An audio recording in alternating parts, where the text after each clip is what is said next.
زه د ټاټکي مزدور وم، زه د بیلچې مزدور وم، زه یو بېوسه مزدور او یو پردی مزدور وم. ټوله ورځ به مې ځان خان له زرې زرې کو چې ډېر به ستړی شوم، لاس به مې ځان له پرې کو. سهار نه ماښامه پورې به زه مزدور لګیا وم، نور پرې واته پورې خو به زه ضرور لګیا وم چې ډېر به ستړی شوم. ما به دمه کوله، د خپل قسمت نه به مې اکثر ګیله کوله. خان کله قرض دې راکړو، چا رانه څه غوښتي دي، ځینو خواږه غوښتي دي، ځینو تراخه غوښتي دي، پلار مې ټوپۍ غوښتي ده، مور مې اوړه غوښتي دي، خویندې زما په تمه په انتظار زما دي، د خوشحالۍ نه ټولې سترګې په لار زما دي. یو بل ته پټې پټې په غوږ کې ټول لګیا دي، یو ویل رانجه زما دي، د غاړې خار زما دي، کشر ویل زه پې ګرانه دا ټول سینګار زما دي. مور مې غوسه شوه ورته، هغه د کمې راوړي، زه وایم ټولو له چې د زغرو ستنې راوړي. هغه معذوره پلار لم چې پې کونټۍ راوړو، دومره پیسې نشته چې پې روټۍ راوړو. خان سترګې برندې کړلې، په مې غوسه وکړله چې غریبۍ مې ورته خپله کیسه وکړله. کارله بیا را چې نشي چې قرض پیسې غواړې، د غریب بچي اتم دا مزې غواړي. زما په لاسو کې خان زما دیاړي کېښوده، زما د خویندو ورمان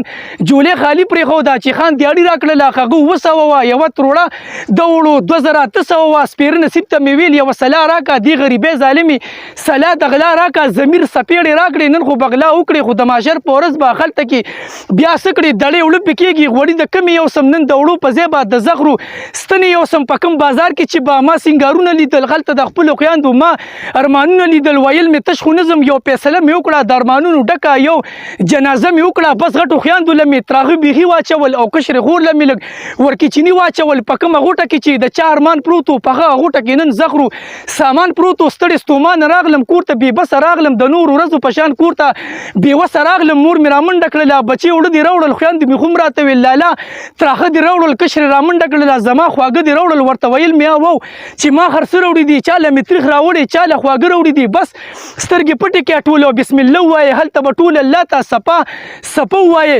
اول مې کشرې خور له چینو کې زهر ورکړل، بیا هغې نورو له مې په خولو کې زهر ورکړل. په دې واده مونږ ټولو یو بل له غاړې ورکړې، مخ په کعبه مونږ ټولو یو بل له غاړې ورکړې چې د ماشر په ورځ به مونږ په یو بل ګوایو چې عدالت ولګي. مونږ به الله ته وایو که ګنجایش وي ورکړې، خدایه جزا راکړه، مونږ خودکشي کړې ده، مونږ له سزا راکړه، مونږ ارمانونو سره خدایه په ورسېږه، خو مونږ سره سم خدایه خو دغه نه ورسېږه، زموږ د ژوند قاتلان خدایه په ورسېږه، هغه د ځمکې خدایان خدایه په ورسېږه. شمازه زار د خدای شم چې رزق او صبر راکړي، که د انسان په لاس وه انسان به زهر راکړي چې دیاړي وکړم 200 شي، چې ډېرې زیاتې شي 800 شي، چې کور ته راشم وایي دا نشته، نن په کاله کې وړه بیا نشته، لا دمه شوي نه یم، ناست نه یم، ستړی ستومان یم، لا ملاس نه یم، پیسې په جیب کې د زوړ خیال راواخلم، ویم د 100 به دال راواخلم، پاسم روان شم بسم الله وایم، بس وتوغیز منتشه وایم، لاړم چې ګورم لاسونه وټول سپینې ټوپۍ او تش سرونه وټول. چاته مې ویل وړه جوړ هسې ورکړي، هغه ویل دال ورسره داسې ورکړي چې لږ ورمخکې شوم ومې کتل، بس بې اختیاره شوم ومې چړل. جماعت قام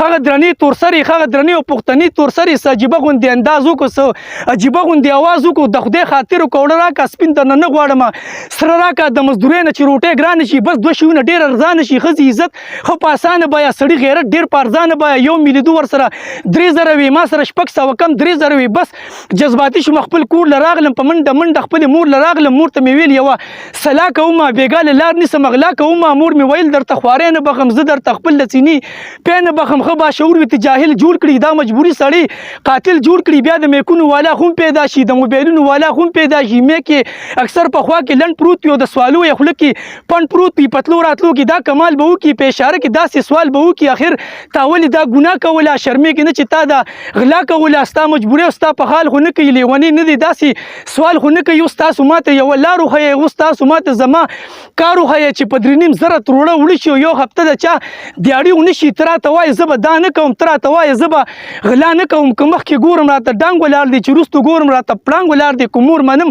نو د نخر به مړ شم، او که یې نه منم کاپر به مړ شم. شمازه غلی شه، بې ځای دې زور دی، که سپینې وایي نو بس ځای دې ګور دی، که سپینې وایي نو بس ځای دې ګور دی.